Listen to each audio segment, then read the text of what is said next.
tarda, benvinguts tots vostès, buenas tardes, bienvenidos.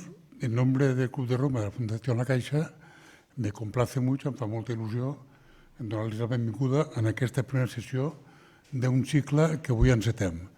Después de trabajarlo intensamente con la Fundación Ernest Lluch, decidimos impulsar un ciclo de Plató, Aristóteles, Gaudí o Patir la longevidad. Bueno, cuando trabajamos en la definición, incluso del título, nos dejamos llevar por un ánimo un poco provocador, un poco, bueno, primero puede ser inspirador, es que hablar de Platón, Aristóteles. Claro, luego hemos aprendido, hombre, la ventaja de colaborar con gente sabia es que uno aprende mucho y además siempre, o sea que es muy estimulante. Entonces, hemos aprendido que la visión que tenían uno y otro grandes filósofos de nuestra historia cultural era divergente. Entonces, probablemente en términos platónicos sería más coherente hablar de longevidad y en términos aristotélicos sería posiblemente más consecuente hablar de envejecimiento. Tenían visiones diferentes de las cosas, igual que jovesianos y rusonianos por lo que hace a la concepción del hombre, por ahí platonianos y aristotélicos respecto al tema de la edad. Yo confieso que he descubierto que soy platónico, que a estas alturas es estimulante, igual que soy rusoniano, por eso que soy platónico, porque también he ido descubriendo que lo de acumular años tiene sus ventajas. O sea, hace poco leía que Robert Badinter, para los amigos, un importante ministro francés, intelectual respetable, una persona valiosa, decía algo muy duro, decía, la vejez es un naufragio. Digo, bueno, debe ser aristotélico, seguro, pero como es una manera de tomárselo, pero también te lo puedes tomar con un poco más de humor. Y, hombre, yo he aprendido que esto de poner años, como os decía, tiene alguna ventaja. Por ejemplo, ampliar vocabulario. Si aprendes pues, que hay ibuprofeno, alopurinol, tomografía axial computerizada, que esto ya es súper sofisticado, pero un vocabulario que años atrás ni sabías que existía. O sea que, luego, a la vez que aprendes vocabulario, ejercitas la memoria, porque recordar estos nombres no siempre es evidente. Recordar qué pastillas de tomar por la mañana y por la noche tampoco es tan fácil. Y luego ya el colmo para ejercicio de memoria, que esto yo creo que lo hacen adrede los médicos que tratan a personas ya con cierta veteranía, es cuando te dicen, mire, de esta pastilla usted debe tomar media cada 2 días. De verdad, os aseguro que es complicadísimo recordar, porque no sirven ni los días de la semana, ni los pares o impares, porque los meses te lían. Bueno, es complicadísimo. Lo hacen de verdad conscientemente para estimularnos y está muy bien, que tiene alguna ventaja. Y yo, llevado por este descubrimiento de mi propio platonismo, he decidido que voy a proponeros, y voy a proponer al ponente, que para esto es el que sabe, una denominación para un segmento de la edad adulta, la edad provecta, casi iba a decir. Y ya también sabemos que desde hace unos años el colectivo de personas mayores de 65, que antes era por la gente mayor, o la gente grande, era un solo colectivo, hemos descubierto que es un colectivo mucho más rico y que hay 2 o 3 subconjuntos dentro de este colectivo de gente mayor, de gente veterana, y al colectivo más mayor de todos no sabemos muy bien cómo llamarle, porque ahora llamarles los viejos, hombre, pues tiene cierta carga. Los provectos, la mitad de la gente igual tampoco se sentiría identificada. Entonces, he decidido proponer a los académicos llamar longevos al último tramo. Entonces, y además es muy fácil. ¿Quién es una persona longeva? Aquella que ha conseguido superar la esperanza de vida del momento. Si hoy en España la esperanza de vida son 82, para los hombres, las mujeres más, como siempre, pero para los hombres 82, vamos a quedarnos de momento en este segmento. Bueno, pues los hombres longevos serán aquellos como Federico Mayor Zaragoza, un miembro insigne del Club de Roma. Y hablo de Federico porque estará en Barcelona dentro de un par de días. Pues el señor tiene 90 años, bueno, es un señor longevo, ha superado la edad y como esta edad, la esperanza de vida es dinámica, pues la longevidad se iría previsiblemente también posponiendo en el tiempo. ¿Te os parece bien? Convenimos por aclamación llamar longevos a aquellas personas que superan su esperanza de vida. La esperanza de vida del momento. Bien, volviendo al ciclo, aparte del título, que como veis da de sí porque permite reflexionar, inducir reflexiones, incluso humorísticas, lo que nos parecía importante era el diagnóstico para preparar el ciclo. El diagnóstico, muy sucintamente, era que desde hace años que se habla de la longevidad, el envejecimiento, el aumento de esperanza de vida, Europa se envejece, es realmente dramático, pero se habla mucho, hay mucha vocación, mucho relato más o menos convencional, pero quizá necesitábamos de menos un poco más de reflexión compartida, de reflexión transversal, de análisis comparativo con otros países, y esto es lo que, en definitiva, pretendemos con el ciclo, cuyo contenido, como habéis visto por el programa que se ha distribuido en la sala, es ambicioso, con una vocación holística, hasta donde hemos sido capaces de imaginar, y con un objetivo, evidentemente, de ser útiles. Creemos y confiamos, y estamos seguros de ello, además, inmodestamente, no gracias a nosotros, sino sobre todo gracias a los ponentes que hemos conseguido replegar al entorno a este ciclo, estamos seguros de que será útil. Entonces ya solo me queda, no alargarme más, dar las gracias evidentemente a mis socios de la Fundación Ernest Lluch, con los que ya sabéis, es un gozo, es una gozada, es un plaer treballar. A las entidades colaboradoras, FATEC y Cámara de Comercio, que es la primera vez, y también me hace ilusión decirlo, porque como soy de aquella generación que nos gustaba la concordia y la reunión y que la gente valiosa se conociera y trabajaran plegats, pues es la primera vez que yo sepa que FATEC y la Cámara de Comercio colaboran en un ciclo de esta naturaleza, por lo menos en el que nosotros estuviéramos. Entonces me hace mucha ilusión tener el honor de gozar de la colaboración de estas dos entidades. Y gracias finalmente a los asistentes al ciclo y a los que lo seguirán en diferido, porque esto, como ustedes saben, se graba y se difunde luego a lo largo y a lo ancho del espacio.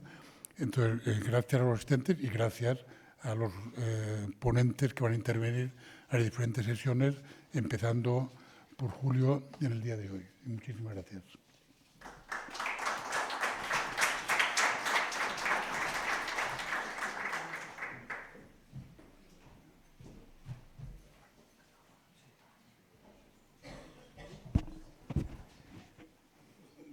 Dóna gust, aquesta sala vista des d'aquí, és de les vegades en què no queda ni un forat, ni un forat. A veure, jo seré bastant ràpid. Hi ha unes formalitats que tinc de fer i que les faig amb molt de gust, que són les de donar la benvinguda, encara que ja en Jaume ja ho ha fet, perquè ell està més a casa seva que no pas nosaltres, però estem encantats de la col·laboració que ja fa quasi un any que hem començat el Club de Roma i la Fundació Ernest Lluch i que espero que duri, i per tant això és una expressió de satisfacció i una expressió d'agraïment. Molt específic, un agraïment als que han treballat amb la preparació de tot això i també l'alegria, i al mateix temps ho dic amb una certa precaució, de que jo crec que és la primera vegada que fem un cicle de 9 diàlegs.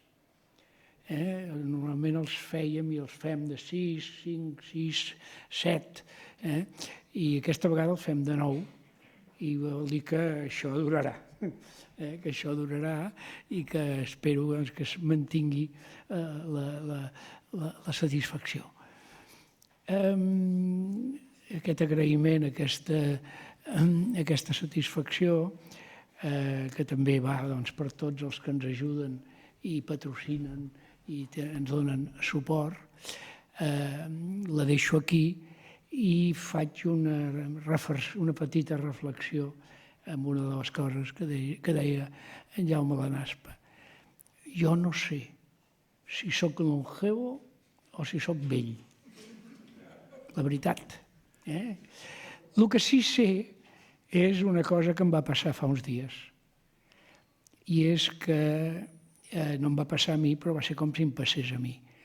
A casa, dinant amb els fills i els nets, i jo tinc 6 fills i 14 nets, o sigui que no...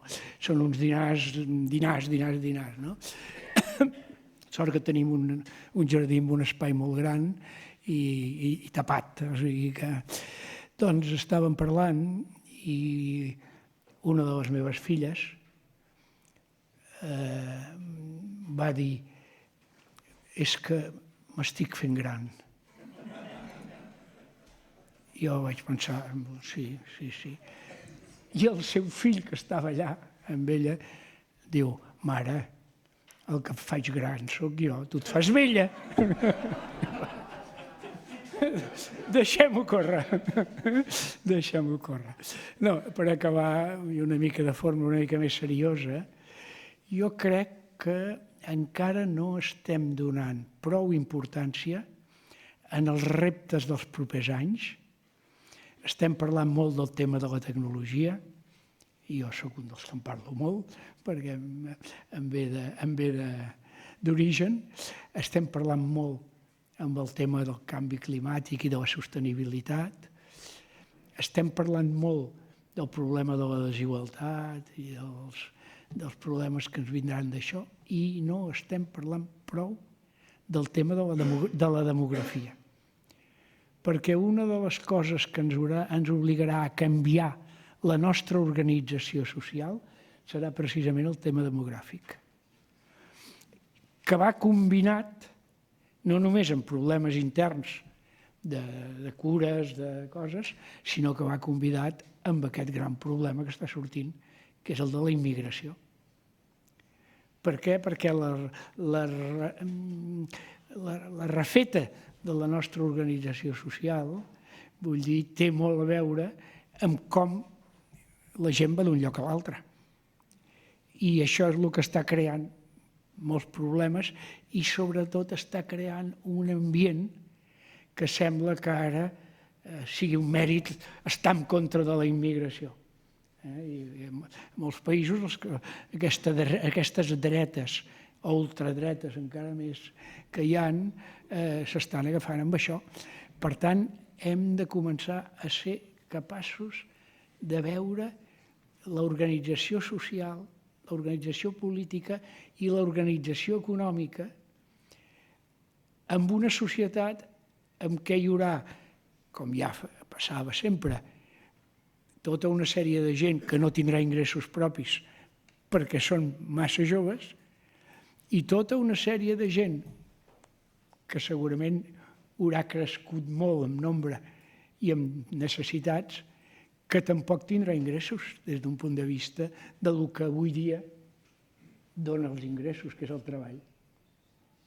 Per tant, això és el quart element, just amb els altres 3 que he dit, que hem d'agafar i hem d'estudiar i hem de començar a fer propostes i arreglos.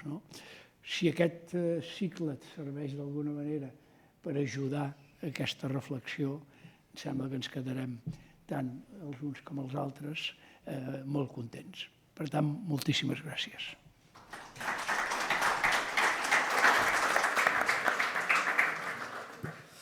Molt bé, doncs som-hi.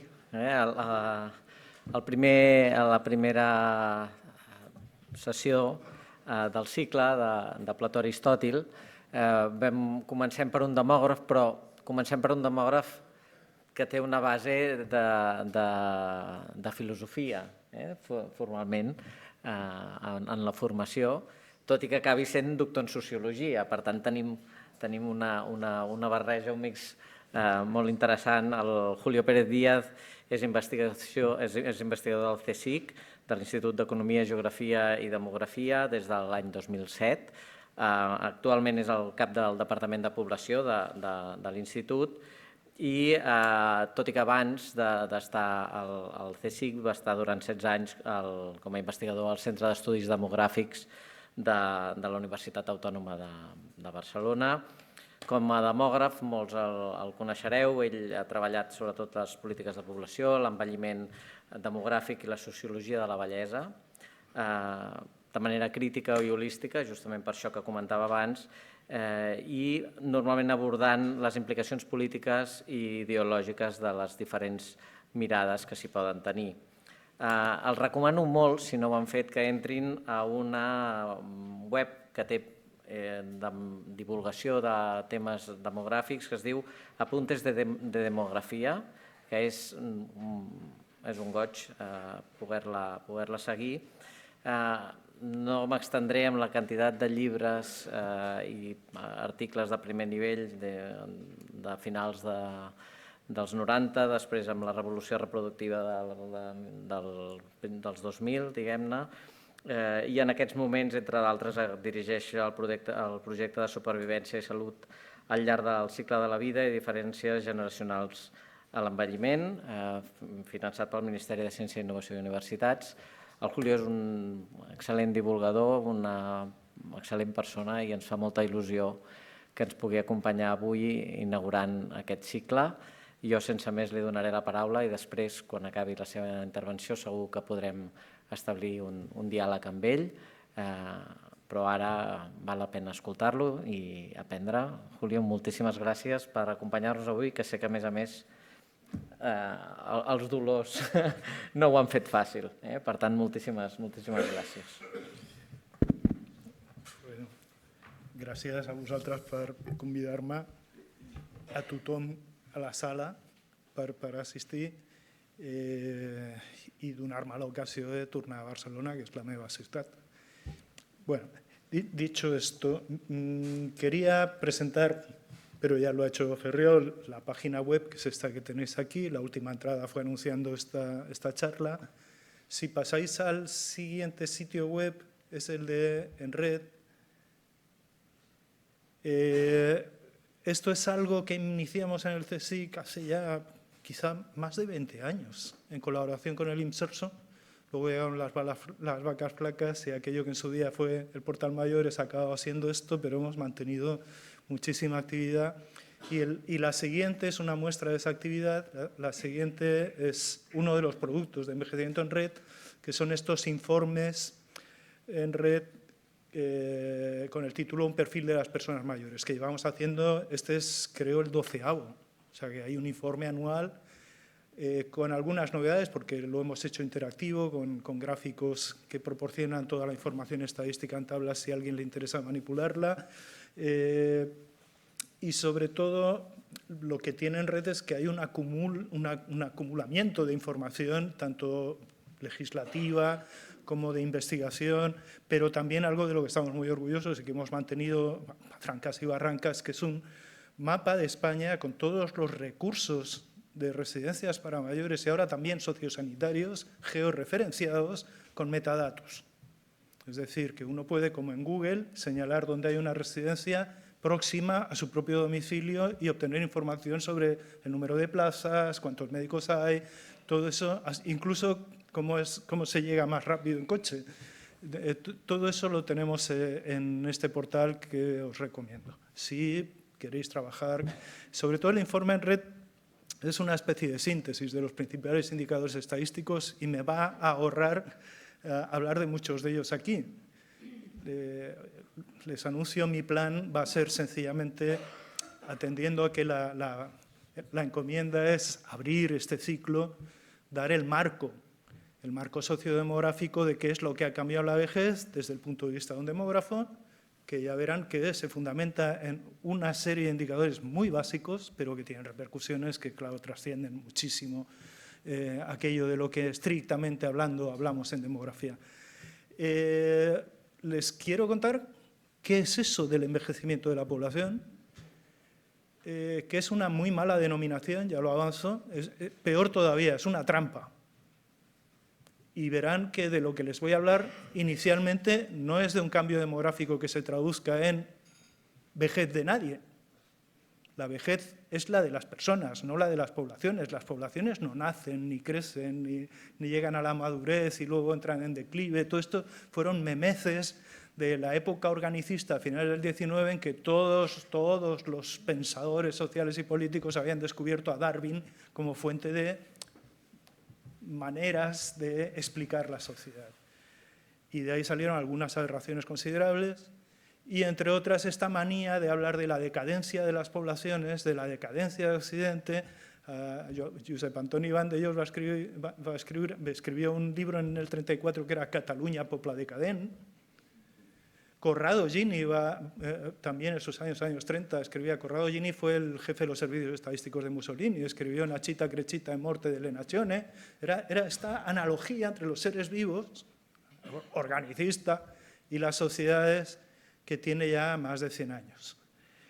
Y ahí a alguien muy preocupado por la patria en Francia le dio por llamar envejecimiento de la población a lo que estaba cambiando. Entre otras cosas porque no se entendía muy bien. Yo voy a intentar explicar qué era lo que estaban cambiando, porque hoy en día sí lo sabemos perfectamente.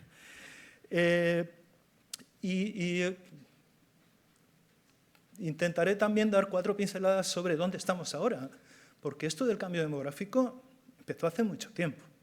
Al empezar el siglo XX ya había países de Europa con fecundidades por debajo de 2 hijos por mujer. Esto no es nuevo, lo que pasa es que luego llegó el intermedio del baby boom, que es un espejismo que nos ha engañado a todos, pero en realidad fue muy breve, duró apenas 15 años, años 60, primer lustro de los 70, para después seguir en una tendencia que tenía más de 100 años de historia.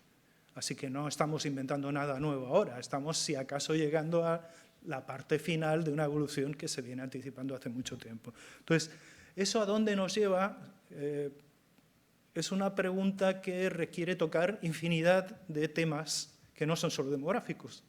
Temas de género, temas de reparto del trabajo, se ha apuntado muy bien aquí.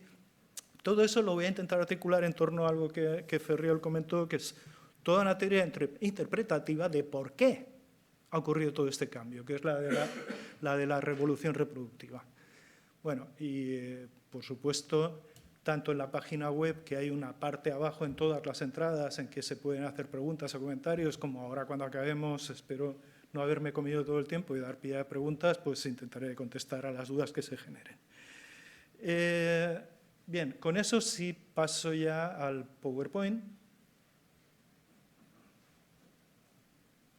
Y se habló de política hace un momento y que conste que no he tenido intención de meterme con ningún sector político, pero yo tenía aquí presente una idea que me ha ido muy bien plasmar con un fragmento de un texto de un documento oficial de la Comunidad de Madrid, donde yo ahora resido.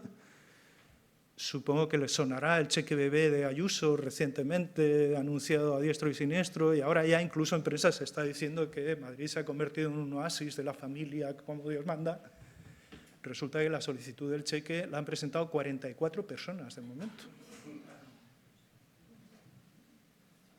Pero en cualquier caso, fíjense en esa situación demográfica de la que todos hablamos difusamente, y que consiste, ya lo sabemos, en una muy baja fecundidad, en un cambio de la pirámide de población, en un aumento de la esperanza de vida, y habría que añadir, y en un aumento explosivo del número de habitantes. Esto normalmente se ignora.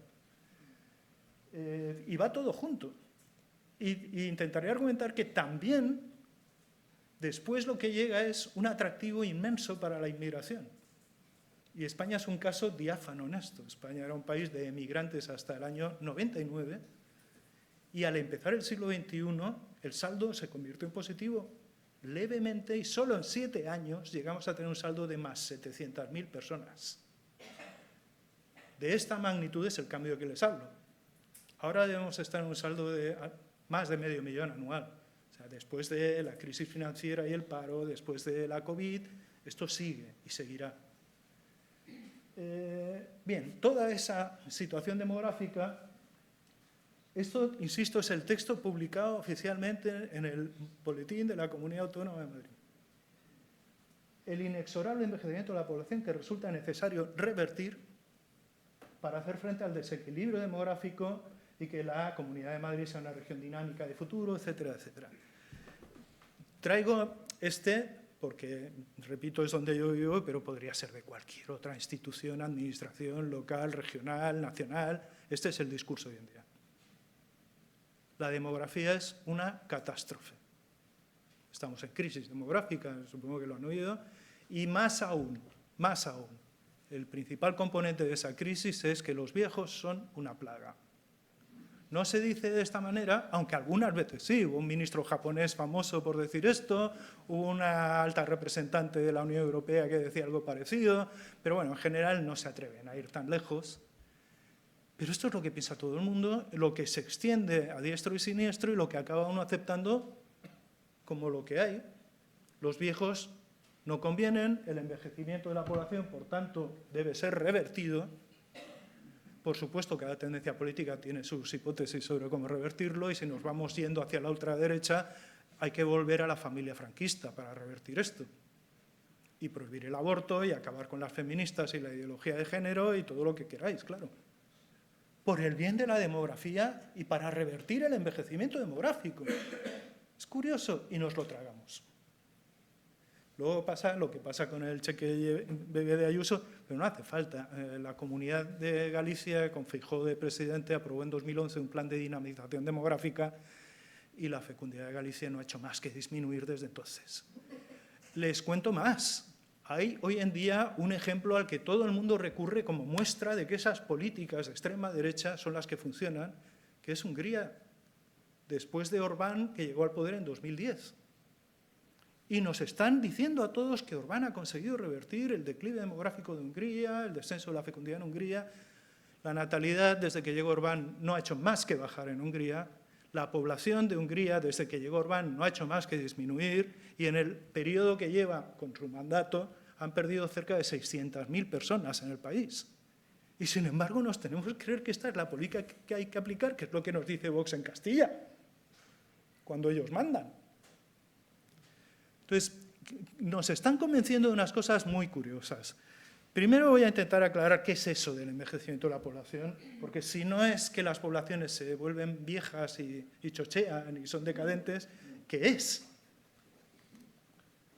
Bueno, pues es simplemente algo que le ocurre a esta cosa, que es la pirámide de población, que no es más que una representación gráfica de lo que llamamos estructura por sexo y edad. Entonces, el envejecimiento de la población es un cambio en la estructura, que es cómo se reparten los habitantes de una población en las distintas edades y sexos, y el cambio está en que si lo mejor que se puede hacer para resumirlo es calcular el promedio, cuál es la edad media, tenemos la edad de todos, pues hagamos un promedio. Si vemos que la edad promedio va aumentando, eso es lo que desde Alfonso Ví en los años 30 nos ha dado por llamar envejecimiento de la población. Y todos lo asociamos con que cada vez hay más viejos, y no es verdad, no necesariamente. Solo con que bajara el número de niños ya aumentaría la proporción del resto de edades. Pero no nos ilusionemos, es que además ha aumentado el número de mayores. O sea, la plaga está ahí. Esta es la pirámide del 75, además que es el fetiche para todo natalista español en estos momentos. El 75 debía ser la familia sana, la población como Dios manda, la familia además, la familia jerarquizada con una autoridad paterna, el padre de familia de toda la vida, ¿no?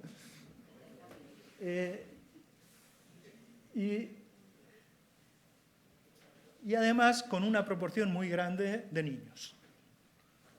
Por eso es sombreado en la parte de abajo los menores de 15 años y en cambio arriba los mayores de 65, como se ve, ocupan mucho menos espacio. Y esto, por lo visto, era la pauta, ¿no? En el pasado siempre fue así, nos dicen, ¿no? Es absolutamente falso. Si hay una pirámide rara en la historia poblacional de España es esta. ¿Y por qué es rara? Porque es muy ancha por la base, hay una zona estrecha que corresponde a los que tienen entre 35 y 40 años, que es la escasa natalidad que hubo durante la Guerra Civil. No son muertos por la guerra, esos están más arriba, son los nacidos en la segunda década del siglo, que también se nota en la pirámide. Y se nota porque además eso coincidió con la gripe del 18, que como saben tuvo a España como un lugar donde expresarse de manera galopante. Es decir, se ven muchas cosas en una pirámide de edades. Y lo que se ve abajo es que desde finales de los años 50 la natalidad había aumentado. Y la natalidad es el número de nacimientos por 1000 habitantes. No estoy hablando de fecundidad todavía, ¿eh? Y claro, uno interpreta que es que la gente se puso a tener más hijos. Y no es verdad. En el baby boom español, las madres no tienen más hijos de las que habían tenido sus propias madres. Lo que ocurrió de verdad es que se pusieron a tenerlos mucho antes y que además muy pocas se quedaron sin tener hijos. Porque una constante histórica de la fecundidad de las mujeres es que la infecundidad, cuántas mujeres no tenían hijos, era alta. Y era alta por una cuestión fácil de medir, porque se llama mercado matrimonial y es el equilibrio que había entre hombres y mujeres. No me voy a extender en esto, pero como los hombres se casaban más tarde, porque de ellos se esperaba la solvencia económica, cierta madurez y demás, pues ya estaban muy cribados por la mortalidad y encima se casaban mayores que ellas. Ellas tenían todo el incentivo del mundo, si no personal, familiar, social, para casarse jóvenes, porque lo que se les pedía era eso, que parieran cuanto antes mejor. Entonces, ese desequilibrio hacía que no cuadraran los números, había más mujeres que hombres. De manera que siempre hubo mucha más soltería femenina que masculina. Todas esas cosas han ido cambiando con la historia, supongo que si tengo ocasión les contaré cómo, pero en los años 60 y primeros 70, de repente esas pautas se derrumbaron. Hasta entonces, el modo en que se controlaba cuántos hijos tenía la gente era social, no era individual. Hoy tenemos píldoras, tenemos métodos anticonceptivos efectivos, baratos, que la gente conoce. En los años 60 la gente no podía usar nada de todo eso. La píldora se aprueba a finales de los 60 en Estados Unidos. En España llega ya en los 80. Y empieza a ser conocida y su uso extendido hace 4 días, en realidad. De manera que lo que ocurre en los años 60 es anormal. Se casan todas prácticamente y se casan muy jóvenes y eso es explosivo en número de nacimientos. Luego no seguirían teniendo, porque se conformaron la mayor parte de ellas con los 2 hijos. Y a veces tenían un tercero, incluso más, pero muchas veces si uno estudia los intervalos intergenésicos, que es el tiempo, el lapso de tiempo entre un orden de hijo y el siguiente, tú ves como muchos de los terceros y cuartos son penaltis. No eran planificados. Pero el primero y el segundo sí eran planificados. Pero es que además iba de suave, porque el hijo se tenía al año de haberte casado. Era automático. Y el segundo a los 2 años. Y a partir de ahí se empezaba a poner frenos, que podía ser la goma o podía ser quedarte fregando a mano en el lavadero la ropa de los niños hasta que el hombre estaba durmiendo, porque madrugaba mucho. O sea, métodos muchos. En Cataluña hay un método tradicional de aborto que es tomar infusión de ruda. Y en las masías la gente tenía ruda en la entrada. Es decir, nunca se han tenido los hijos que Dios te mande. Eso no es verdad. Se han tenido los hijos que el equilibrio entre lo que puedes y lo que quieres te permite. Era un equilibrio muy precario. Los años 60 en España no son años gloriosos, por mucho que nos los hayan idealizado. Hubieron muchos millones de personas que abandonaron su tierra, sus comunidades autónomas para desplazarse a otras partes de España. De hecho, son las generaciones nacidas en los años 30 o 40 las que más han emigrado en la historia de este país. Pero es que luego están los millones que se fueron fuera, porque no había trabajo. Así que, bueno, era muy bonito el panorama según quien lo mire, pero en los años 60 casi todavía 1/3 de la población escolar, en edad escolar en España, no tenía un aula. En los años 60 y 70 en Barcelona había 100.000 personas viviendo en barracas. Bueno, ese es el modelo que tenemos que seguir. Esos son los años bonitos, por lo visto. Pero bueno, efectivamente la proporción de jóvenes fue muy alta por un motivo adicional, no quería extenderme mucho en esto, y es que ya en esa época la mortalidad infantil por fin ha bajado. O sea que nacen muchos y no se mueren. Los años 60 abren maternidades. Antes no se nacía con asistencia médica en un hospital, se nacía en casa y a veces ni siquiera te asistía una buena matrona. Dicho sea de paso, la mortalidad por parto era muy alta en las mujeres españolas. Era uno de los lastres de la esperanza de vida. Y las malas condiciones higiénicas del parto provocaban mucha mortalidad infantil. El momento más peligroso de la vida siempre fue el momento de nacer. De hecho, antes de llegar al primer año de vida, al empezar el siglo XX, en España se moría un niño de cada 5. Y con la tabla de mortalidad de ese año se morían 5 de cada 10 antes de cumplir 15 años. Venimos de ahí. Y estoy hablando de 1900, no estoy hablando de la Edad Media. Y estoy hablando de España, no hablo de Nigeria. Entonces, aquí cambian las cosas. La gente adelanta el momento de formar pareja. Los jóvenes de esta época tienen poco que perder yéndose de casa de sus padres, al revés. Porque en esa época, alguien se acordará aquí, el dinero de tu sueldo se lo llevabas a tu madre. Entonces, claro, si tus padres eran unos pobres desheredados, destripaterrones, que habían emigrado maduros ya con los niños y la gallina y el colchón a la ciudad, buscándose la vida, tenían muy poco que ofrecer ya y estaban muy próximos a la jubilación. Un joven en Barcelona encontraba trabajo, de repente podía comprarse un 600, tenía acceso por primera vez al consumo de masa y se podía comprar un piso con la chica con la que había formado pareja. ¿Dónde estaba el incentivo de quedarte en casa de tus padres? Ninguno. Así que ahí tenemos un momento excepcional que se trunca cuando llegan los años 70, los jóvenes ya no van a tener más hijos, ya han tenido los que querían, y los que llegan detrás lo que se encuentran es un mercado laboral que de repente se cierra. Llega la crisis del petróleo, finales de los 70, década de los 80, en Barcelona pegó muy duro porque era la crisis industrial y Barcelona era una ciudad industrial. Entonces lo que eso generó, por supuesto, en los padres que se quedaban en paro, pero en los jóvenes que, digamos en los términos anteriores, tenían que haber empezado a trabajar, fue que no, que se había cerrado la persiana. Eso tuvo efectos como el SIDA, como los accidentes de tráfico, como muchas cosas bastante perniciosas, pero también como solución colectiva resulta que las familias optaron por ampliar los estudios de los hijos. Ya que no trabajan, pues si me lo puedo permitir.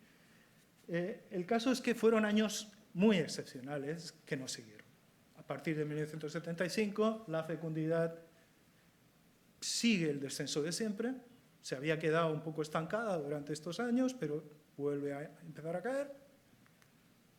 Y en 1975 teníamos esa población joven con una base amplia y solo un cuarto de siglo después esta era la población de España.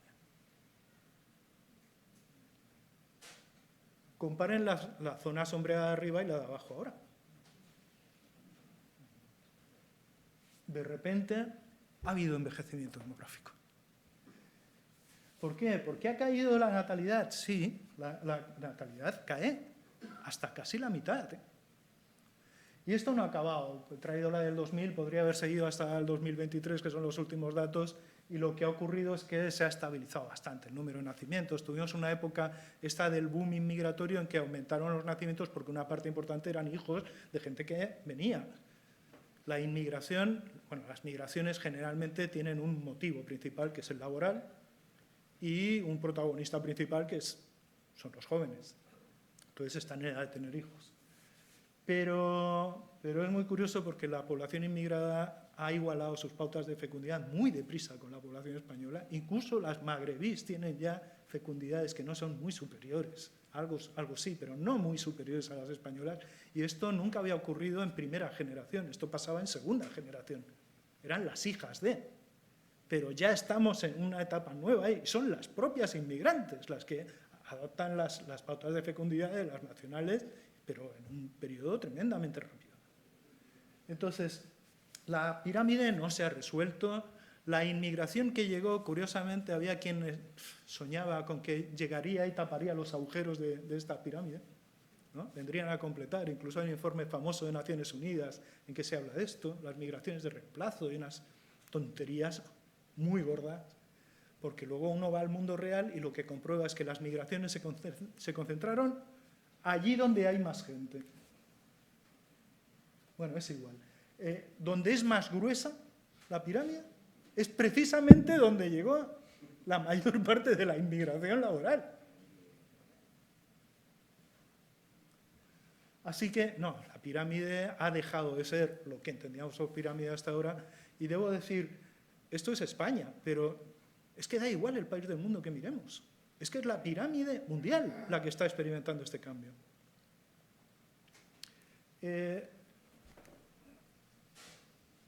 Bueno, esto es solo por ahogar, pero ¿qué consecuencias tiene esto?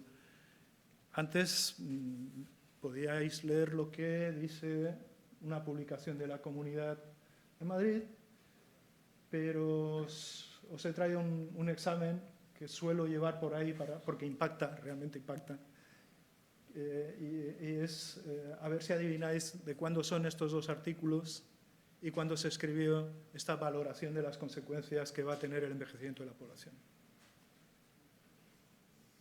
Abro un turno de 10 segundos para propuestas. ¿Cuándo se escribieron estos artículos? Parecen actuales, ¿no?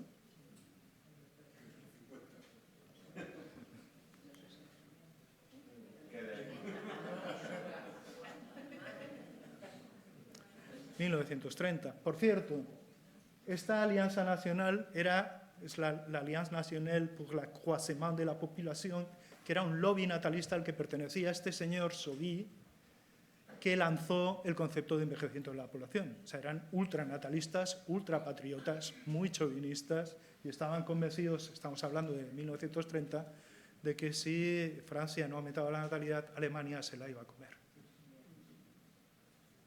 El argumento militar, tenemos que ser más porque los otros crecen más que nosotros y eso nos pone en peligro, muy antiguo.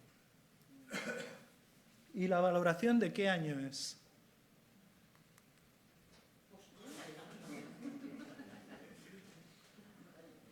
Esto fue uno de los primeros congresos internacionales de estadística donde la gente presentó lo que se llaman proyecciones por componentes, ¿no? Que es como se hacen hoy en día las proyecciones en general. 1907. Y claro, a mí me recuerda esto mucho a Malthus, cuando predecía el gran desastre que iba a sufrir la humanidad si seguía creciendo la población porque los recursos no crecían. Claro, él pensaba en un mundo tirado por mulos y que transportaba la comida en carros y que lo que producía lo hacía a mano y demás, justo en el momento en que se estaba produciendo la revolución industrial. O sea, el pobre hombre no acertó nada, nada, y lo seguimos glorificando. Pues esto es algo parecido. O sea, ¿cómo podemos seguir escuchando a gente que nos dice estas cosas cuando llevan más de 100 años diciéndonos lo mismo? En la investigación científica hay una pauta muy fácil de entender. Cuando uno tiene un modelo para predecir lo que va a ocurrir en el mundo y echa a correr el modelo y obtiene unos resultados, después hay que ir y comparar con lo que se observa en la realidad, ¿no? Y si no se observa lo que predice tu modelo, tienes que recomponer el modelo. Bueno, llevamos más de 100 años sin recomponer el modelo, prediciendo las mismas cosas que no ocurren nunca. Porque ya me dirán a mí, ¿dónde hay más creatividad, más innovación, donde hay más progreso, donde hay un mayor nivel de vida, donde hay más autopistas, más universidades? ¿Dónde? ¿En la Europa de 1907, donde todavía los mayores eran el 4% de la población? ¿O en la actual? ¿Qué es lo que no funciona en el modelo? Bueno, y lo que no funciona es, para empezar, no funciona para explicar algo tan sencillo como esto. El cambio demográfico que hemos experimentado es de una magnitud difícil de exagerar. Llevamos decenas de miles de años con una población del mundo que no crece, apenas crece, de hecho muchas veces retrocede.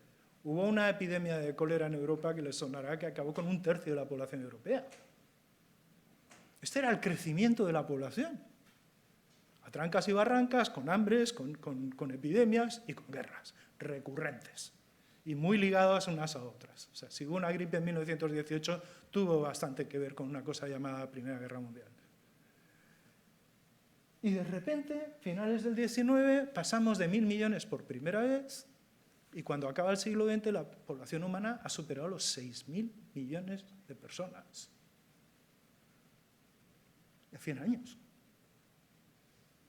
De hecho, alguien aquí recordará cuando hablábamos de la bomba demográfica y de la explosión demográfica, que no hace tanto.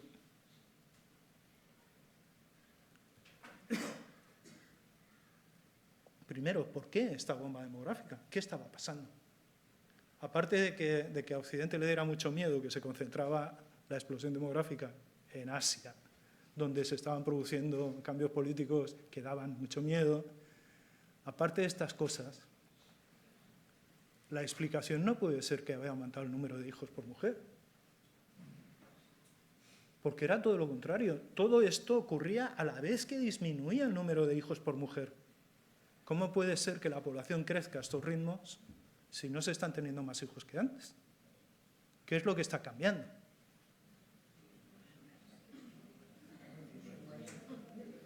Lo que está cambiando es lo que a los demógrafos nos interesa realmente. A la demografía le interesa cuánta gente compone una población y cómo en el futuro van a seguir siendo. Porque nos morimos todos. Este es el gran misterio de la demografía. O sea, somos unos entes colectivos formados por componentes finitos, todos nos vamos a morir, y sin embargo la población se mantiene en el tiempo, y el secreto es tonto, se llama reproducción, pero la reproducción no es parir niños. Si una generación es capaz de parir 10 niños por mujer y ninguno de ellos llega vivo a los 10 años, la reproducción es cero, no hay reproducción. Otro tópico, muy manido, 2,1 hijos por mujer, fecundidad de reemplazo. Es mentira.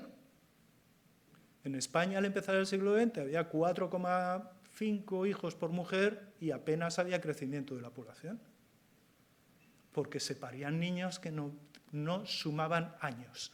Y en demografía, el tiempo pasa. No basta con hacer una foto de un año y ver cuánta gente hay, cuántos niños, cuántas mujeres. No, hay que dejar que corra el tiempo. Y si al dejar correr el tiempo, todos esos nacimientos resulta que no te sirven para reproducir porque se mueren antes de tener la ocasión, el sistema reproductivo es un desastre. Y de ahí venimos. Esto es lo que añora la nostalgia de determinadas ideologías políticas o confesionales respecto al pasado. El equilibrio, como decía el documento de la Comunidad de Madrid. ¿Qué es eso del equilibrio? O sea, la pirámide tradicional está equilibrada. Es un auténtico desastre. Porque lo que está reflejando es lo poco que dura la vida humana. De manera que si seguimos teniendo hijos, no hace falta aumentar el número, pero no se mueren, se produce una revolución. Esto me lo voy a saltar y esto lo explicaré muy brevemente, pero es una de las funciones de una curva, de una tabla de mortalidad. En una tabla de mortalidad yo lo que hago es coger las defunciones de cada edad, averiguo cuántas personas hay en cada edad, le hago algunas transformaciones porque si divido simplemente defunciones por población me salen tasas de mortalidad. Pero yo lo que quiero es convertirlas en probabilidades para hacer una trampa. La trampa es calcular una generación, un ciclo de vida, que desde el nacimiento va viviendo con las probabilidades que he calculado para este año. No sé si se entiende la diferencia. Una cosa es cómo se murió la gente en 2023 y otra cosa es cómo va a vivir una generación nacida en 2023. Son dos cosas muy diferentes. Pero claro, yo no puedo esperar 100 años para averiguar cómo va a extinguirse la generación que nace en el 2023 y hago una ficción. Una ficción útil porque resume las condiciones de mortalidad de todas las edades, que es cuánto viviría una generación nacida en 2023 si en cada una de sus edades se fuese muriendo con las probabilidades de morir de ese año. Bien, venimos de hace un siglo, 1900 España, 34,5 años. Las mujeres ya han superado los 87. Los hombres algo menos, pero aún así. Y de repente, en esa, digamos, transición, ahí en esas curvas, yo lo que tengo, voy a ponerlo aquí, lo que yo tengo es, en esa tabla de mortalidad, yo cojo mis probabilidades de morir y se las aplico a un número que sea de nacimientos. Pongamos que son 1000. ¿Y qué hago? Les mato. Les mato con las probabilidades de morir de 0 años. Fijaos lo que queda. Al cabo de un año. Se ha muerto casi el 25%. Pero es que antes de los 5 años se han muerto ya más de 4 décimas partes. Esto es una generación de verdad, ¿eh? Esto no son probabilidades de un año. Son generaciones españolas de verdad. Gracias. Entonces, fíjense ahí cuánta gente va a llegar viva de esta generación a edad de poder tener sus propios hijos. Muy pocos. Si esto es la condición de partida de un sistema reproductivo, es un sistema, resulta que el input que estoy metiendo en el sistema, que es cuántos años de vida le doy a la gente y por lo tanto cuántas personas sobreviven hasta poder a su vez tener hijos, es muy malo. Es ineficiente. En el sentido estricto de la palabra en teoría general de sistemas, es ineficiente. El input que tengo que meter a este sistema es muy alto para lo que voy a obtener del después. ¿Qué necesito para mejorar la eficiencia del sistema? Pues evitar que la gente se muera pronto. Si yo evito que se muera un niño en el primer año de vida y vive 5 años más, durante 5 años tendré una persona más en esa población. Si consigo que viva 10 años más, habré aumentado el número de habitantes durante 10 años. Es decir, estoy provocando crecimiento demográfico evitando la muerte. No haciendo que nazcan más, pero ahí hay un umbral. Y si evito que mueran antes de llegar a edades fecundas, ¿cuál es el efecto? Ya no estoy solo aumentando la población durante 30 años más, es que de repente aparecen nuevos jugadores en todo esto. Y ese efecto es explosivo. Eso es la explosión demográfica. Que la gente llegue con vida a edad de tener hijos. Este gráfico, además, que está en un libro, en mi página web está entero el libro, se puede consultar. Es un libro en el que yo especulaba sobre ¿y qué cambios hay? No solo porque la gente ya vive también hasta la edad de tener hijos, sino porque además vive hasta la edad de haberlos criado. Por eso el libro se llama La madurez de masas. Porque no es lo mismo tener un hijo y dejarlo huérfano cuando tiene 3 años que tener un hijo y tú estar ahí, su madre, su padre, hasta que el niño ya puede volar solo. Cambia completamente las condiciones de partida de esa infancia. ¿Cuándo fue la primera vez que los supervivientes a la edad de 50 años, que era la edad en la que yo más o menos convencionalmente pensaba que se podía considerar madura ya una generación, ¿cuándo hubo una generación que llegó con vida a los 50 años la mitad? Ahí están los 50 años. La primera generación ni remotamente. Pero es que si vamos subiendo por la línea de los 50 años, al final encontramos a la primera, ¿no? La primera que llega a los 50 y está por encima de la línea roja todavía, ¿qué generación española es? Pues resulta que es la generación mujeres, porque los hombres estaban peor. La generación femenina nacía en 1901-1905, es decir, llegó a los 50 años en 1951-1955. La primera vez que en España llega a los 50 con vida la mitad de una generación. ¿Cómo influyó eso en las generaciones descendientes de estas? Pues les dejo que imaginen. Porque yo no estoy hablando de política socialdemócrata sueca, ni de protección social, ni del estado del bienestar. Estoy hablando de algo tan sencillo como que los niños no se queden huérfanos de forma precoz. Claro, pero es que hemos seguido. Es que ha llegado un momento en que hasta los 50 llega todo el mundo. Es que lo que está ocurriendo ahora mismo es que cuando nace un niño no es que tenga a sus padres vivos y pueda esperar que serán, es que tiene a sus abuelos y a sus bisabuelos.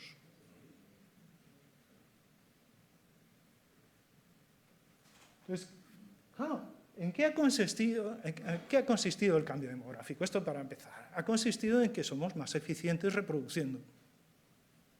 Con menos nacimientos conseguimos mucha más población. Y no son dos cosas que van por separado. Porque teniendo menos nacimientos podemos concentrar nuestros cuidados, nuestros recursos, nuestro tiempo en esos niños. No es lo mismo tener 7 hijos que tener 2. Así que una cosa y otra van en paralelo. Los que estáis en la mesa podéis pasar un momento al gráfico ese que hay en internet.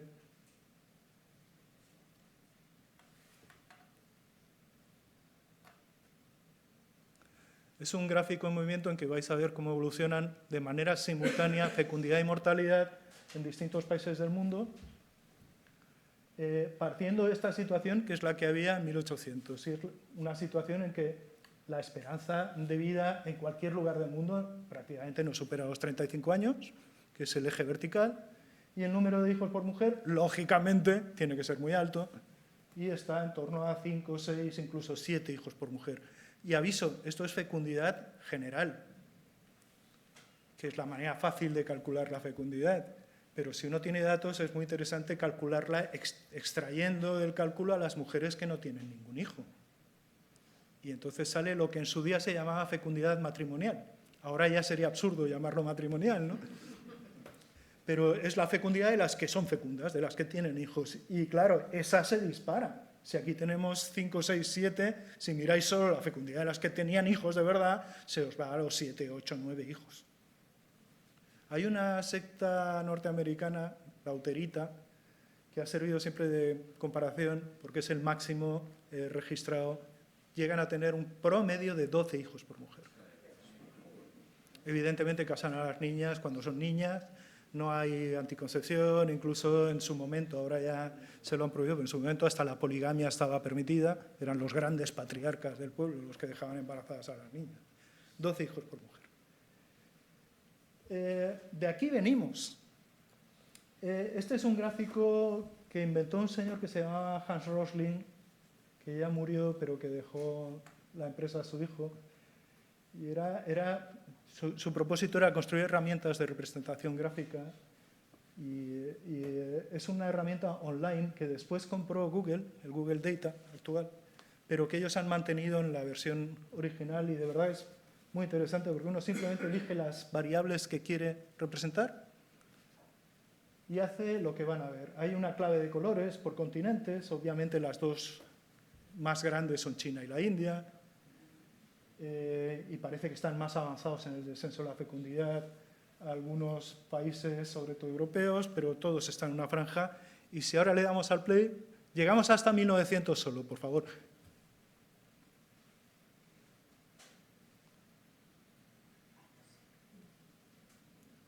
Esas caídas normalmente son guerras, son hambrunas.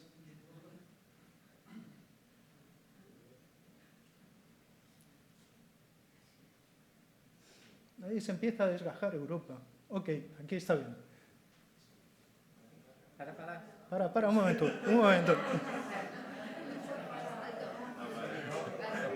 No para. Bueno. Sí. Vale.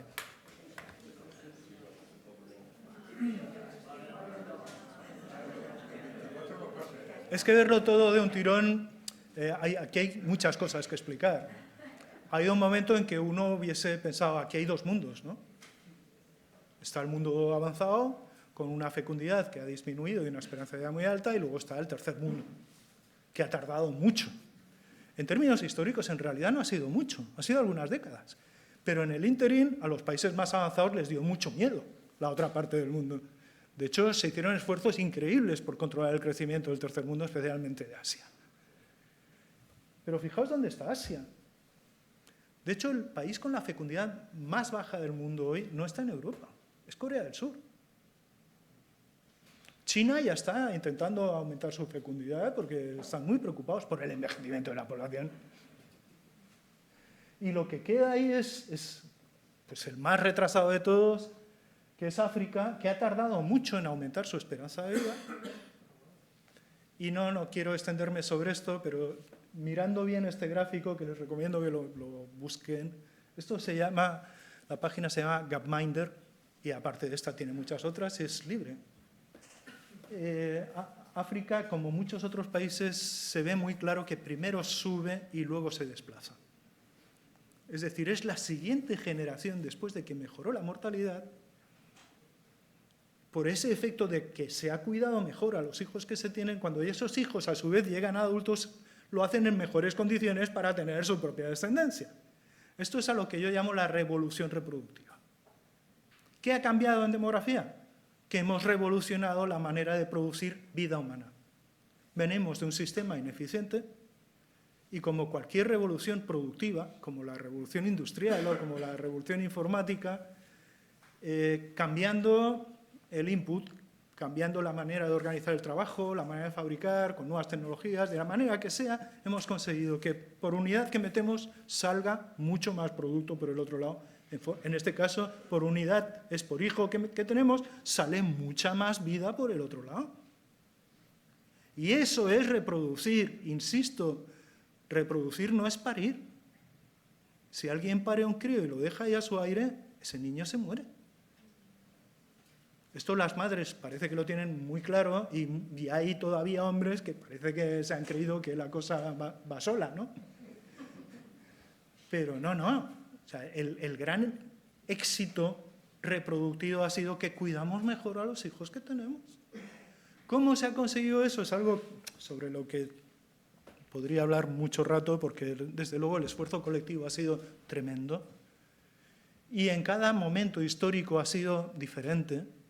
Hubo un tiempo en que las madres se dejaban las manos llenas de sabañones y las piernas de varices, sencillamente para que sus hijos fueran a la escuela.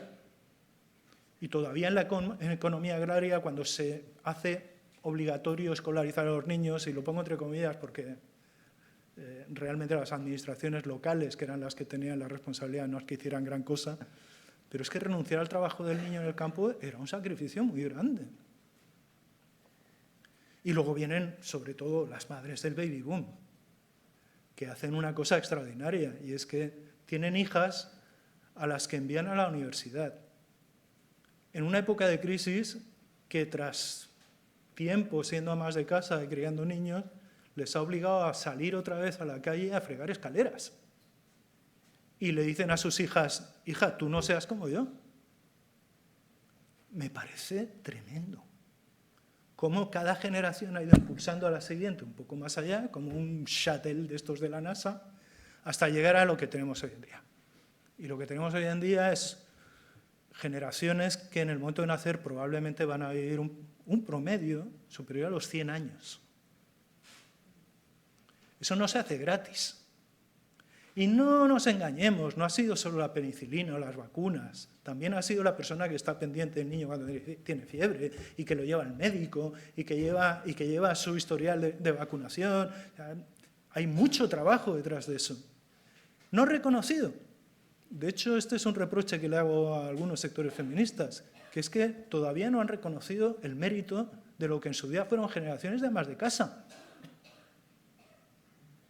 que igual no tenían las mismas ideas que ellas, pero el trabajón que se pegaron es el que realmente ha permitido que sus hijas tengan hoy en día más estudios que los hombres de su misma edad.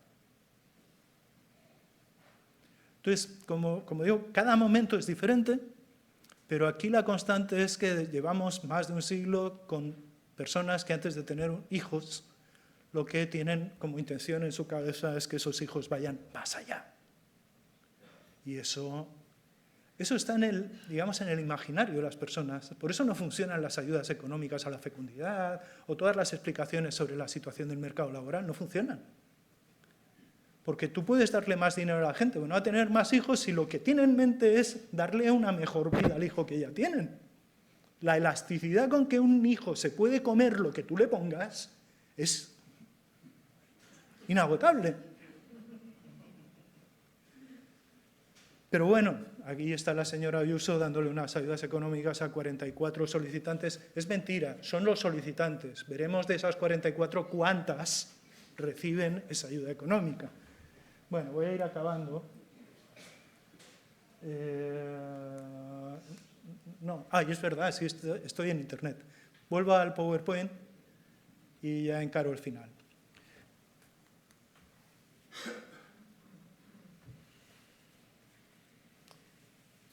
bueno, esto es cómo ha aumentado la esperanza de vida, esto es cómo ha aumentado la longevidad, todo esto lo dejaré porque seguro que va a haber quien vendrá y os hablará de estas cosas.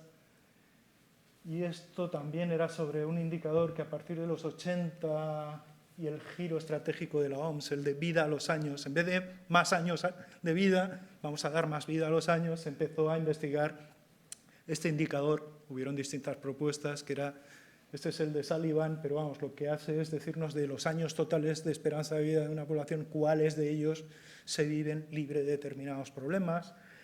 Y de nuevo la hipótesis siempre fue que cuanto más envejecido estaba un país, más años de mala salud iba a vivir la gente. Y este estudio de Marra y López, que es uno de los primeros que se hacen ya con datos internacionales, lo que demuestra es todo lo contrario. Las poblaciones que tienen más años afectados por mala salud son las poblaciones donde la esperanza de vida es poca.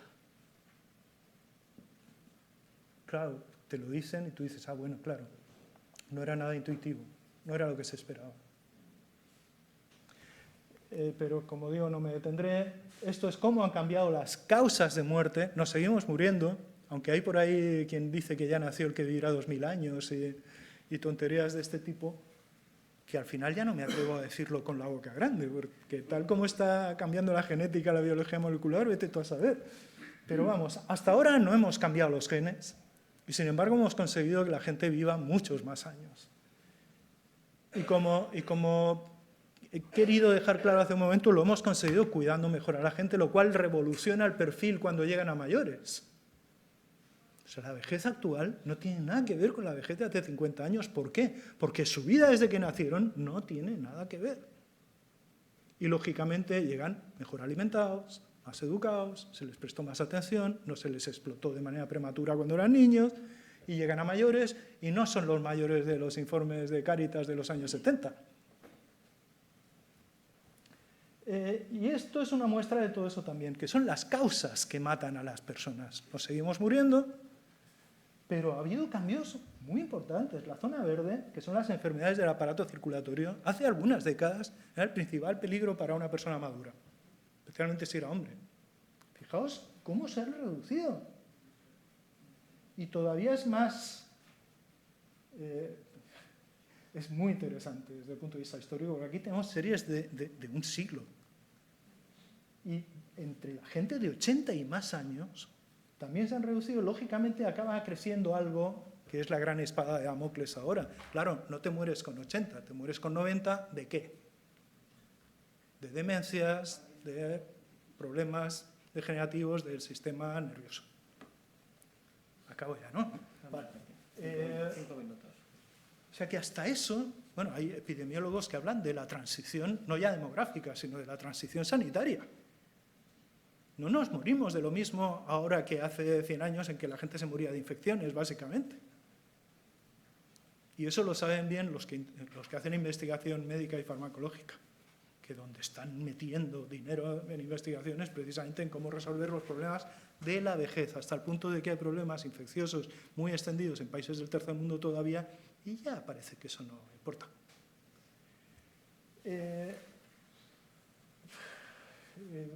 Nada, solo no quería dejar pasar la ocasión.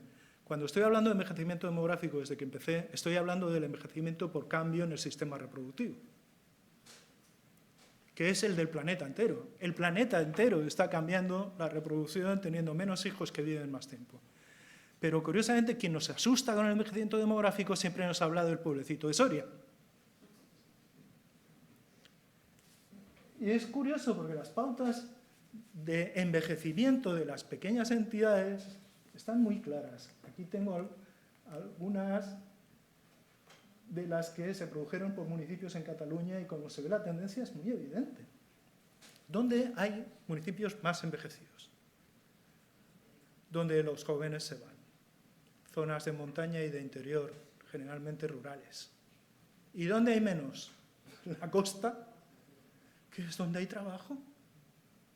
¿Por qué nos están vendiendo que el envejecimiento de la población de España nos va a llevar a la situación del pueblecito de Soria? Que se extingue, dentro de 20 años no quedará nadie. Trampas.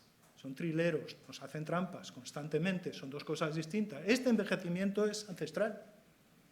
Cuando la ruta de la seda entró en decadencia porque se descubrió la manera de circunvalar Asia por barco, pues los portugueses jodieron un montón de grandes ciudades de las que no quedan más que ruinas. Detroit, cuando llegó la crisis industrial, empezó a declinar y tiene hoy en día la mitad de la población que tenía en su momento esplendoroso. Pero eso no es el cambio demográfico. El cambio demográfico es planetario y de la Tierra no se va nadie todavía emigrando a Marte. Así que no hay migraciones de entrada y de salida. Bueno, acabo. Solo por poner una pincelada, esta y otra más, y las paso muy rápido. Una pincelada de lo que para mí son eventuales consecuencias de esta revolución reproductiva. Todo el mundo sabe que hay roles masculinos y femeninos de forma ancestral, que el héroe mítico de la Ilíada se iba por ahí a explorar y a conquistar mundos, y Helena se quedaba tejiendo y esperando. Por lo tanto, las mujeres tenían un rol en la familia, en el hogar, esperaban y esperaban. Y es que las mujeres eran las que reproducían y los hombres eran los productores. O sea que hemos estado separando a la humanidad en estos dos roles con un eje que es el sexo. Pero con el cambio demográfico que estamos experimentando, si uno se pone a ver cómo son las jóvenes actuales, resulta que retrasan el momento de formar pareja, retrasan el momento de tener el primer hijo, muchas de ellas no tienen ninguno y se dedican a producir. Y encima con un nivel de cualificación más alto que los hombres. Y aquí el gran olvidado es, ¿y qué pasa con la gente mayor? En todo este cambio, los mayores no pintan nada. Váyanse a una guardería por las tardes a ver quién va a buscar a los niños. O sea, todo este cambio demográfico no se ha traducido en un cambio de roles en la gente mayor. O sea, ese abuelo que nunca tocó a sus hijos porque eso no era de hombres y que ahora se pone a cuatro patas con su nieto subido, no está cambiando los roles. Primera cosa, estamos yendo hacia esta otra opción, ahora posible porque hay mayores y porque son solventes y porque tienen mejor salud y porque tienen recursos. Y luego hablamos de la abuela sobreexplotada y todo lo que quieran, pero no está habiendo un cambio en esta dirección. Y lo último que les enseñaré, para que no crean que esto de las generaciones y cómo han cambiado sea solo una cuestión de cuánto vivimos.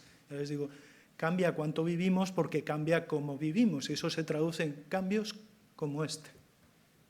Una persona de 60 años en España ahora mismo tiene 10 centímetros de estatura menos que una persona de 20. ¿Por qué? ¿Por qué los veinteañeros tienen 10 centímetros más de promedio que sus abuelos? ¿Qué han cambiado los genes? Hemos usado la biología molecular aquí. Pues de estos cambios es de los que estoy hablando cuando hablo del cambio demográfico y las consecuencias que tiene. Y siento haberme extendido. Muchas gracias por estar ahí.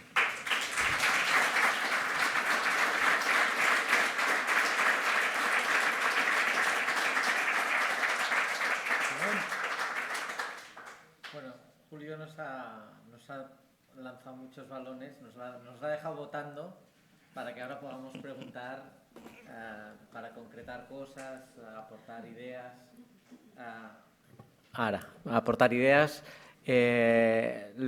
Tenemos un cuarto de hora bueno para hacer preguntas.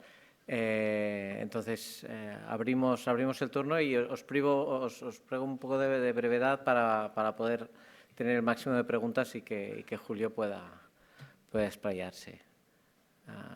Aquí ya una primera pregunta. Gracias. Hola, buenas tardes. Con la previsión que estás haciendo, ¿podemos decir que el año 2120 seremos 12.000 millones y 6.000 de ellos serán dependientes, no física, pero sí económicamente, de los otros 6.000? Es verdad, esa pregunta hay que hacerla. No, la población del mundo deja de crecer ya.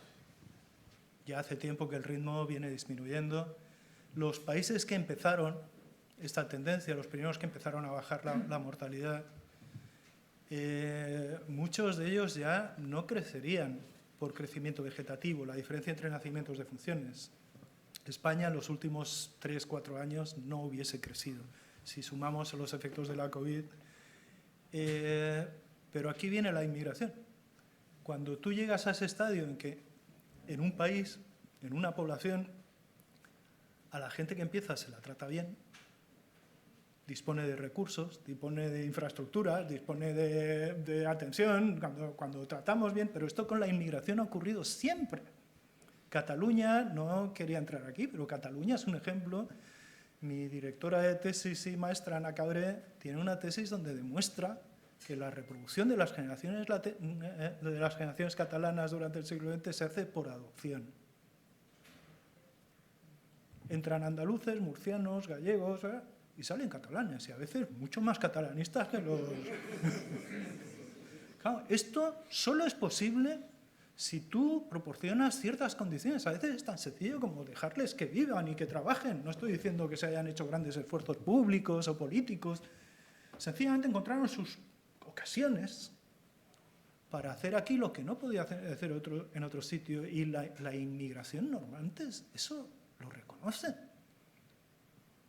Entonces, claro, como antes se ha señalado, si ahora caemos en esta cosa, como hace Orbán en Hungría, que llegó a reclutar 60.000 vigilantes de frontera civiles, ni militares ni policía ni nada, o sea, voluntarios civiles pagándoles y poniéndoles unas rancheras tremendas y tal, simplemente para que detuvieran a los pobres sirios que estaban saliendo de su país porque los mataban. Claro, ¿qué es lo que te ocurre? Que la población de tu país cae. Otro ejemplo clamoroso es Rusia. Rusia pierde población a una velocidad tremenda. Tremenda. Y la ha enjuagado poco, porque después de la caída de la Unión Soviética, los hombres llegaron a tener una esperanza de vida 19 años menor que las mujeres en Rusia. 19 años. Y la mayor causa eran conductas perniciosas, como el alcoholismo o como el tabaquismo, aparte de muertes violentas. Entonces, si tú no cuidas a tu población, pues claro, pero si la cuidas, recibes inmigración, de nuevo, España es un paradigma en esto, más 700.000 entradas netas en 2007, es más intensidad inmigratoria que la que tuvo Estados Unidos en su historia. Y no nos dimos cuenta. Quizá porque no seamos un país demasiado chauvinista, como son otros países europeos. Hemos pasado 40 años con una dictadura militar que no hacía más que hablar de la patria y a lo mejor estamos un poco saturados ya de patriotismo, no sé. No sé. Pero con ritmos de inmigración como los que tenemos y de asimilación de esa inmigración como los que tenemos, España tiene ahora mismo la mayor población que ha tenido en su historia. Y estamos hablando de crisis demográfica. Bueno. El futuro de la humanidad va a ser de crecer. Es muy fácil de prever, hay una inercia en este crecimiento que hemos experimentado, pero una vez llegamos a los topes, o sea, no vamos a generalizar la supervivencia hasta los 1000 años. Esto no se lo cree nadie. Igual sí, igual aparece alguien que hace el gran invento. De momento lo que estamos es llevando hasta el extremo las posibilidades que ya estaban ahí. No hemos cambiado los genes de nadie. Lo que hemos cambiado es que comen decentemente cuando son niños. Y eso nos lleva a que ahora todo el que nace prácticamente tenga asegurado pasar por todas las etapas de la vida. Esto es una novedad, vamos, nunca vista.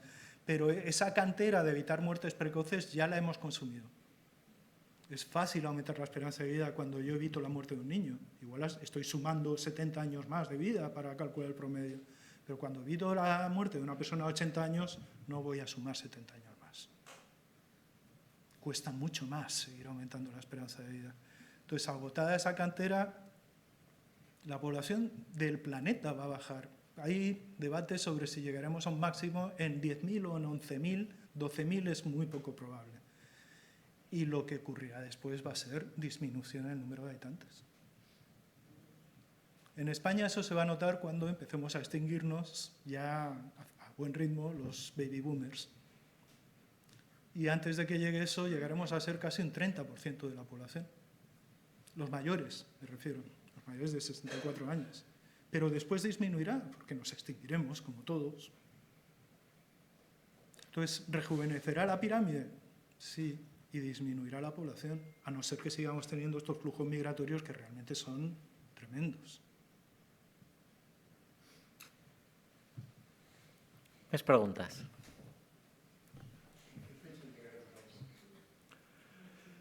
Pues probablemente en pocas décadas. O sea, antes de que acabe el siglo XXI, seguro que hemos llegado al tope. Y estamos ya en la tercera década. El ritmo es cada vez más lento. Los países que tanto asustaban, sobre todo Asia, prácticamente han dejado de crecer. Incluso empiezan a decrecer. Europa decrecería sin inmigración. Rusia habría perdido unos cuantos millones de habitantes. Curiosamente, Rusia no los ha perdido al mismo ritmo esperable por la inmigración, y la principal fuente de inmigración que tienen los rusos es Ucrania. Cosa sorprendente. Pero bueno, es que las personas tenemos piernas y pies, no tenemos raíces. Eso es una metáfora muy bonita, pero siempre los seres humanos nos hemos movido cuando las cosas aprietan, oye, y menos mal.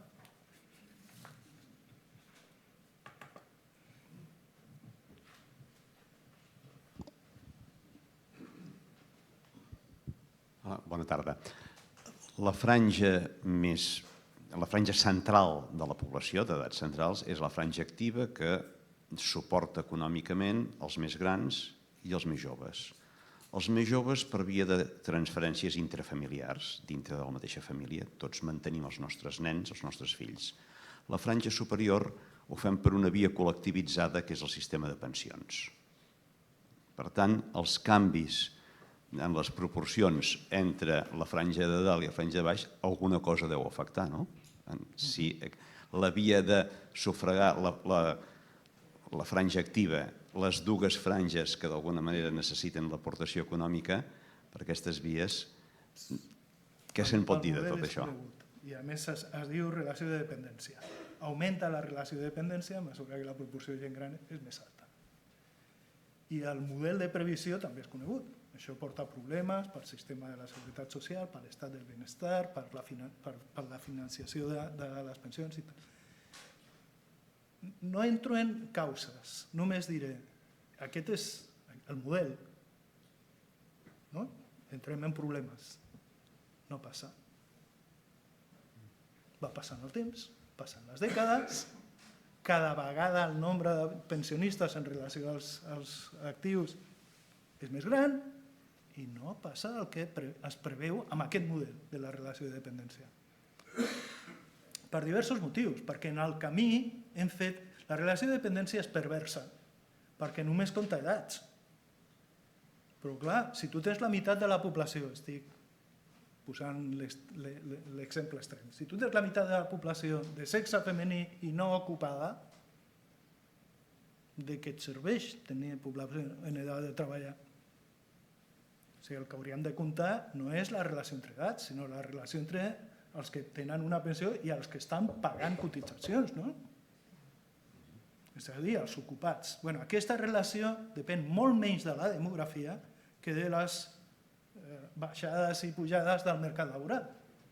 Però, sobretot, hi ha un problema en aquesta manera de pensar les coses, i és molt greu.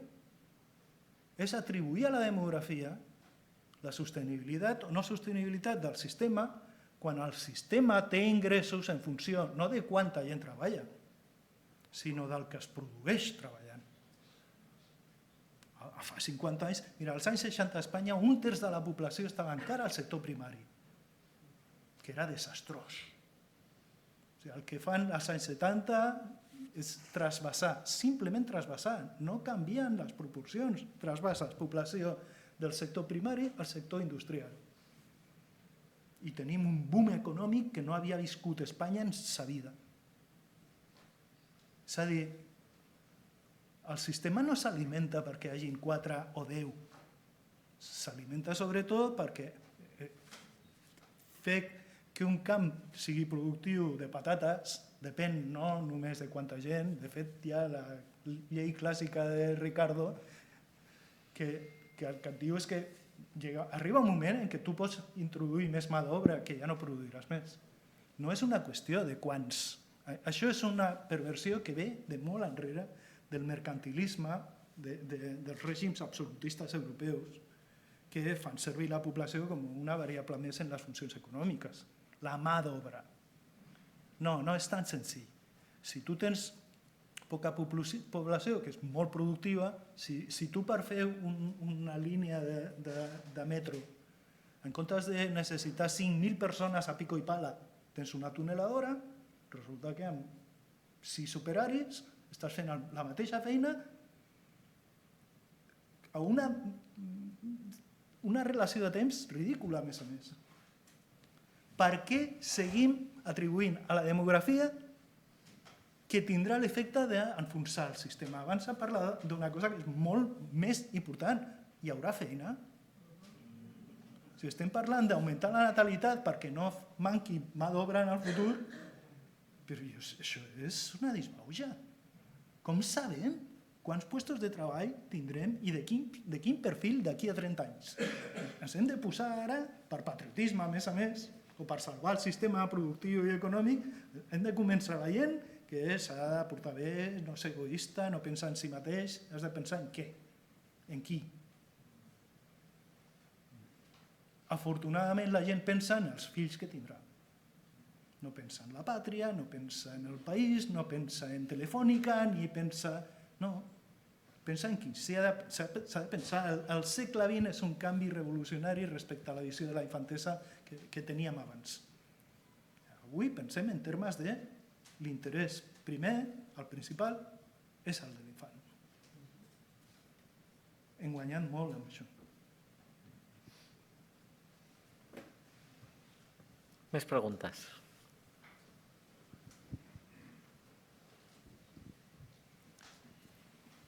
Allà.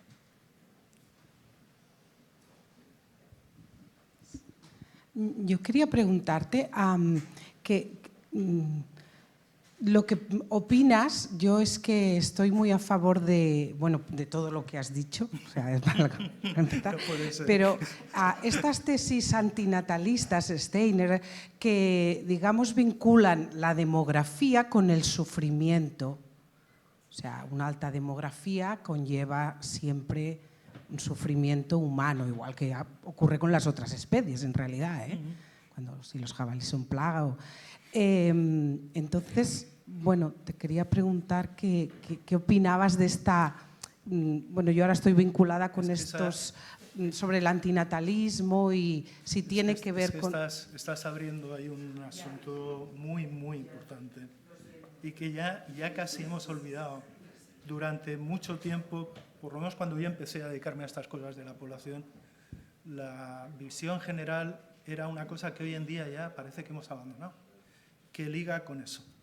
O sea, hubo unos movimientos sociales y reformistas desde finales del siglo XIX, el neomalthusianismo, que es muy distinto al malthusianismo. Malthus, por ejemplo, no admitía el uso anticonceptivo. Entre los neomalthusianos tienes gente que se iba a las puertas de las fábricas a repartir folletos a las obreras para que aprendiesen cómo podían evitar quedarse embarazadas. Bajo tesis tan peregrinas como que ellas tenían que ser dueñas de su cuerpo y de su sexo.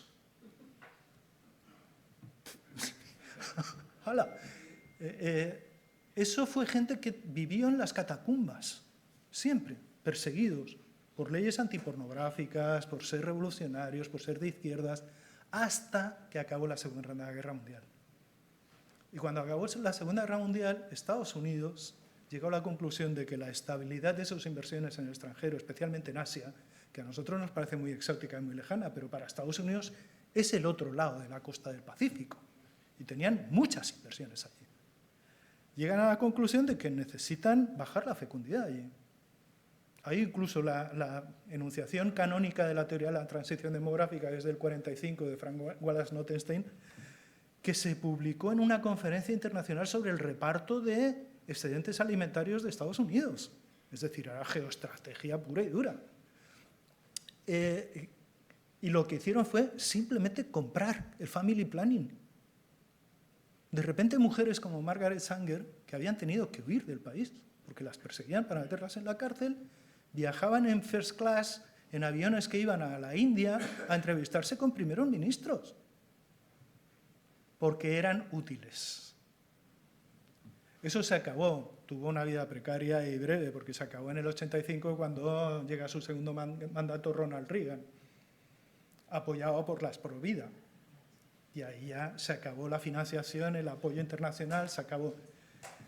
Pero yo sí creo que había una lógica, digamos, de evitación del sufrimiento, de evitación de la mortalidad, en ese movimiento internacional de ayudar a las mujeres a planificar el número de hijos que querían. Era así de simple. Y en principio, en teoría, eso se traducía en que los sistemas públicos de salud iban a ayudar a eso.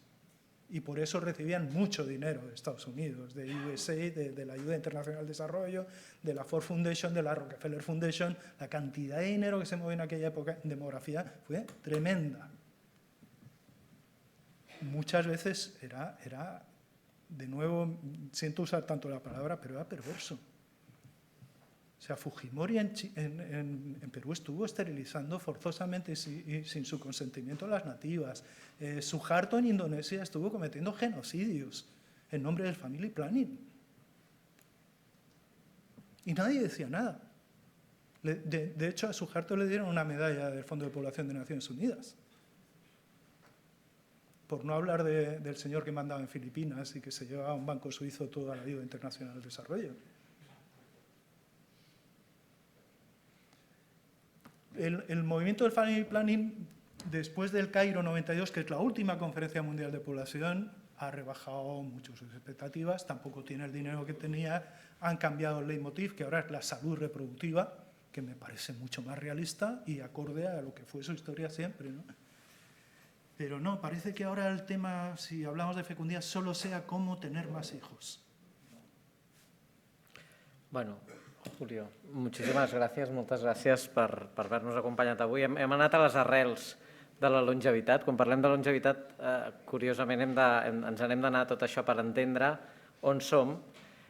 Jo vull agrair molt al Julio Pérez Díaz que ens hagi acompanyat avui i els recordo que la següent sessió sí que ja llavors ens centrarem en aquests majors de 65, no només en les arrels de la longevitat que ens ho expliquen per què estan aquí, sinó en quines són les noves condicions de vida en aquesta nova bellesa, que en diem, cap a un nou contracte intergeneracional. Haurem de parlar de cures, de qui cuida a qui, com estan canviant els patrons de cura, etc.